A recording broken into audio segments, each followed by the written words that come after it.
Hello bachcho, let's read the question first. So the question is, an elastic fiber in the center of each eye band is called A I line, B Z line, C A line and D H zone. तो यहाँ पे question में दिया गया है कि वो elastic fibre जो आई बैंड के सेंटर में मौजूद होता है उसे कहते हैं। चार ऑप्शंस दिए गए हैं, इनमें से हमें सही ऑप्शन जानना है।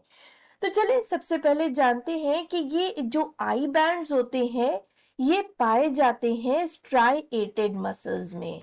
तो ये आपको मिलेंगे स्ट्राइएटेड मसल्स में। स्ट्राइएटेड मसल्स क्या होती हैं? तो ये वो मसल्स होती हैं जो हमारी विल के अनुसार काम करती हैं। तो ये हमारी विल के अकॉर्डिंग काम करती हैं, तो अकॉर्डिंग टू आवर विल काम करती हैं। और क्योंकि ये हमारी विल के अनुसार कार्य करती हैं, इसीलिए इन स्ट्राइएटेड मसल्स को हम वॉलंटरी मसल्स भी कहते हैं।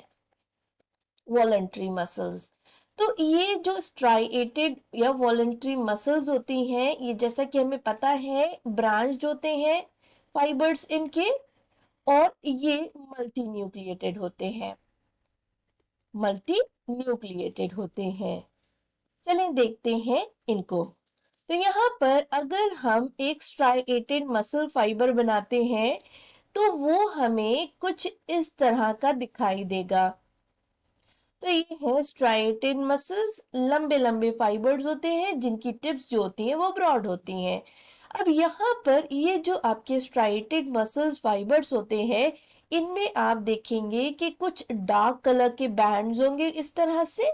यहाँ पर आप देखेंगे कि डार्क कलर के बैंड्स हैं, इस तरह ये डार्क कलर के बैंड्स होंगे और इनके बीच बीच ये लाइट बैंड्स होंगे। इनमें न्यूक्लियसेस होंगे इस तरह से।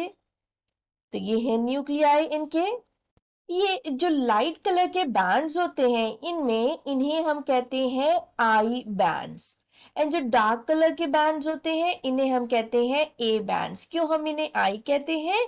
क्योंकि ये आपको दिखेंगे आइसोट्रॉपिक बैंड्स। तो ये आइसोट्रॉपिक बैंड्स होते हैं, इसीलिए हम इन्हें आई बैंड्स कहते हैं। और ये जो ए बैंड्स होते हैं इनको हम कहते हैं एनाइसोट्रॉपिक बैंड, इसीलिए हम इन्हें ए से लिखते हैं, एनाइसोट्रॉपिक बैंड। अब ये जो आइसोट्रॉपिक बैंड्स होते हैं इनमें पाई जाती है एक्टिन प्रोटीन। तो इनमें एक्टिन प्रोटीन पाई जाती है, और जो एनाइसोट्रॉपिक बैंड्स होते हैं इनमें पाई जाती है मायोसिन प्रोटीन। तो इनमें एक्टिन और इनमें मायोसिन प्रोटीन होती है। और यहाँ पर ये जो लाइट कलर के बैंड्स होते हैं जिनमें एक्टिन प्रोटीन होती है, तो मान लें ये इस तरह से एक्टिन प्रोटीन फाइबर्स इधर पाए जाएंगे। और ये जो एक्टिन प्रोटीन फाइबर्स होते हैं इनके बीच कुछ जंक्शंस होते हैं इस तरह से। इन जंक्शंस को कहते हैं हम जेड लाइंस। तो ये लाइन टाइप के जंक्शंस होते हैं जिन्हें हम जेड लाइन कहते हैं, जो कि पाए जाते हैं एक्टिन फाइबर्स के बीच बीच में। तो यहाँ पर आपसे क्वेश्चन में पूछा गया था कि N elastic fibre in the centre of each I band.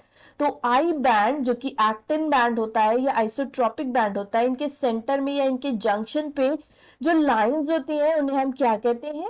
यहाँ पर हमारा ऑप्शन बी दिया गया है जो कि है जेड लाइंस। इन्हें हम क्या कहते हैं? इन्हें हम जेड लाइंस कहते हैं।